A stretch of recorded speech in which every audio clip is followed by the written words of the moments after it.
वर्तमान में खबरों में वक्फ बोर्ड का नाम काफी उछल रहा है। ऐसा इसलिए क्योंकि देश की केंद्र सरकार के द्वारा वक्फ बोर्ड अधिनियम में काफी कुछ बदलाव किया जा रहा है, जो कई लोगों को पसंद आ रहा है तो कई लोगों को नागवारा गुजर रहा है। लेकिन सवाल ये कि आखिर ये वक्फ बोर्ड है क्या, इससे जुड़े हुए नियम क्या है और ये संपत्तियों पर कब्जा कैसे करती है। तो आज हम आपको इसी बारे में जानकारी देने वाले हैं। लेकिन इससे पहले आप हमारी इस वीडियो को लाइक कर लीजिए, शेयर कर दीजिए, सब्सक्राइब कर दीजिए हमारे चैनल मोजो पत्रकार को, जिससे आपको और भी नोटिफिकेशन टाइम टू टाइम मिलती रहे। नमस्कार, स्वागत है आपका मोजो पत्रकार में। मैं हूं आपके साथ उद्देश्य मंगल।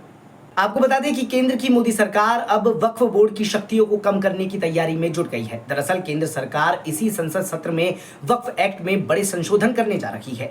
आपको बता दें कि कैबिनेट की बैठक में वक्फ बोर्ड अधिनियम में 40 संशोधनों के प्रस्ताव को मंजूरी पहले ही दी जा गई है। चलिए आज आपको वक्फ बोर्ड की संपत्तियों के बारे में विस्तार से बताते हैं। वक्फ यानी अल्लाह के नाम। इस्लाम में इसका अर्थ उन संपत्तियों से है जो धार्मिक या धर्मार्थ उद्देश्य के लिए समर्पित है। वक्फ के पास जितनी भी संपत्ति है उनमें से ज्यादातर वो संपत्ति है जो इस्लाम को मानने वाले लोगों ने दान की है।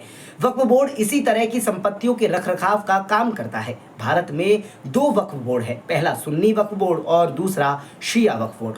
रिपोर्ट्स की माने तो भारत के वक्फ बोर्ड के पास इतनी संपत्ति है जितनी किसी देश के वक्फ बोर्ड के पास आज तक नहीं हुई है।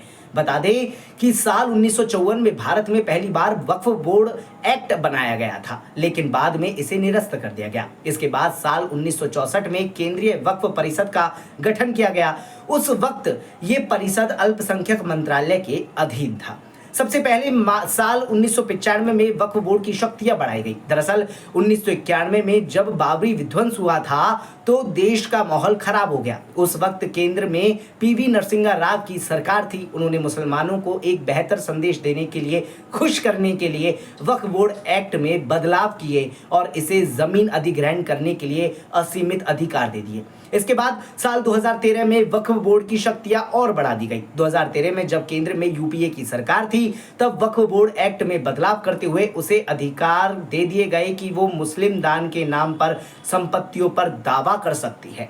आज जो कानून है उसके अनुसार अगर किसी संपत्ति को एक बार वक्फ बोर्ड नाम घोषित कर दे, यानी ये मेरी है, तो वो हमेशा वैसा ही बनी रहेगी। बस यही चीज है जो अब केंद्र सरकार पूरी तरह से बदलना चाहती है। बता दें कि साल 2022 में देश के तत्कालीन केंद्रीय अल्पसंख्यक कार्य मंत्री मुख्तार अब्बास नकवी ने राज्यसभा में एक लिखित जवाब में बताया था कि देश में वक्फ बोर्ड के पास कुल कितनी संपत्ति है। इस जवाब के अनुसार वक्फ बोर्ड के पास देश में कुल 7,85,934 संपत्तियां हैं। वहीं सबसे ज्यादा संपत्ति की बात करें तो वो यूपी में है। उत्तर प्रदेश में वक्फ बोर्ड के पास कुल 2,14,707 संपत्तियां हैं। इन संपत्तियों में से 1,99,701 सुन्नी वक्फ बोर्ड के पास और 15,006 शिया वक्फ बोर्ड के पास है। इसके बाद दूसरे नंबर पर बंगाल है। पश्चिम बंगाल में वक्फ बोर्ड के पास करीबन 80,480 संपत्तियां हैं। खैर, आपको वक्फ बोर्ड के बारे में ये समस्त जानकारी पाकर कैसा लगा, अपना जवाब हमारे कमेंट बॉक्स में जरूर दीजिएगा।